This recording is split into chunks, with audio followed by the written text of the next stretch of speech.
Hello everyone, this is Lok. Welcome to update 0.12. So sorry I didn't have time to post an update last week. This update kicked my butt.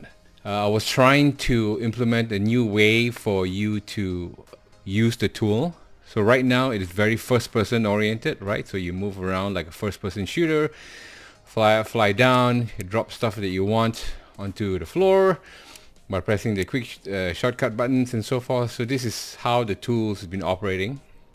But there have been some requests from some users that a different paradigm would probably be much better. And that's basically the free mouse method. And so I've implemented that. You can find that setting now in settings page. So we go over to settings and you can now turn on free mouse mode.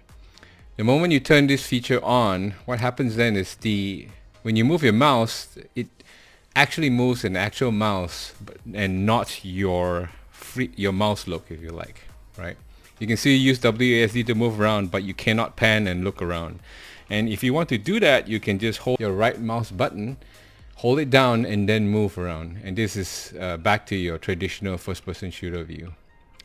I believe this is the same paradigm as some of the 3D tools out there, like 3D Studio Max and Blender and stuff like that. And so now you've basically freed your mouse. And what can you do with a free mouse? You can do everything. You can select your targets like this, and then you can move them around. You can also rotate by using Q and E, just as you would. But the interesting thing is when you move your mouse, it doesn't move your screen. It just moves the object. You can also click on the shortcut bar. The numbers on the shortcut bar will still work. If I hit 7, I get a double stack, and I can position them anywhere I want. Menu also works now.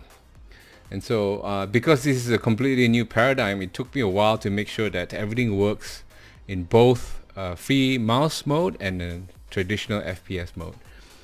It took a while to test all the different functionality here to make sure that nothing overlaps and everything still continues to work. So you can still go to your cameras, for instance. Everything else will work here. When you come back, you still have this view.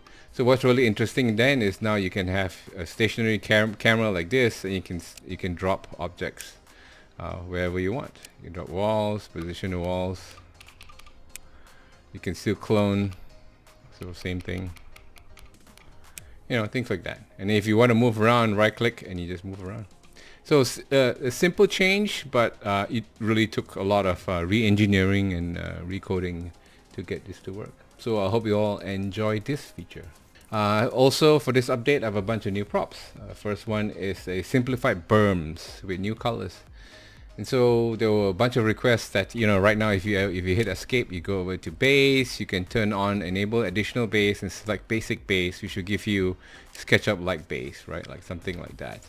But instead of doing this, now I've allowed you the ability to now just use models instead. So if you hit the prop menu by hitting tilde or enter key or whatever key they've used, we have a new category called Berms and Grounds. So you have all these categories in Berms, a new one called Berms and Grounds.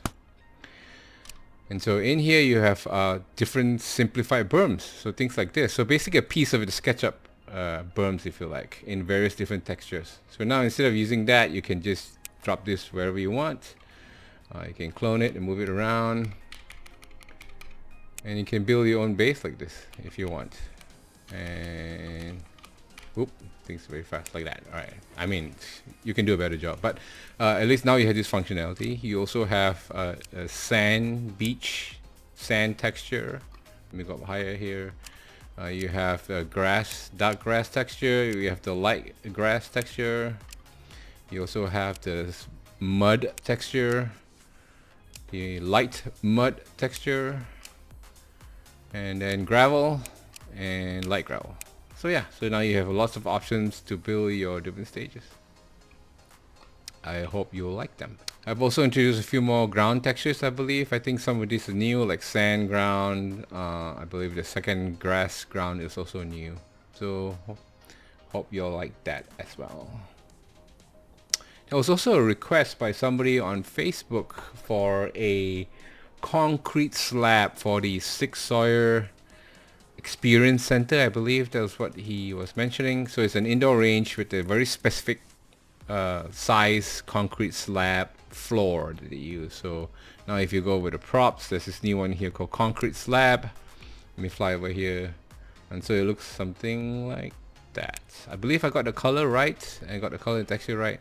There are basically 4 by 5 slabs, 8 feet by 10 feet.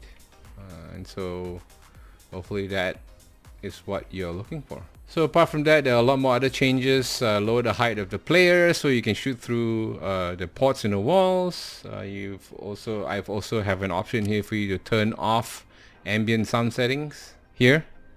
You can turn this off and now there will be no wind, birds in the background if you prefer completely silent operation.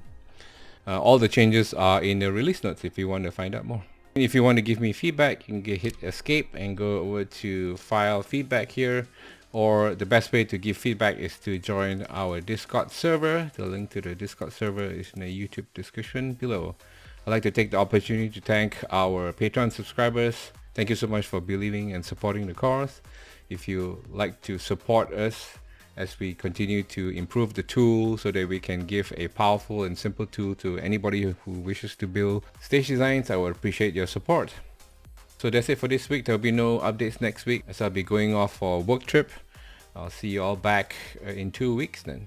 In the meantime, have a great weekend. Wishing you lots of alphas and see you on the range.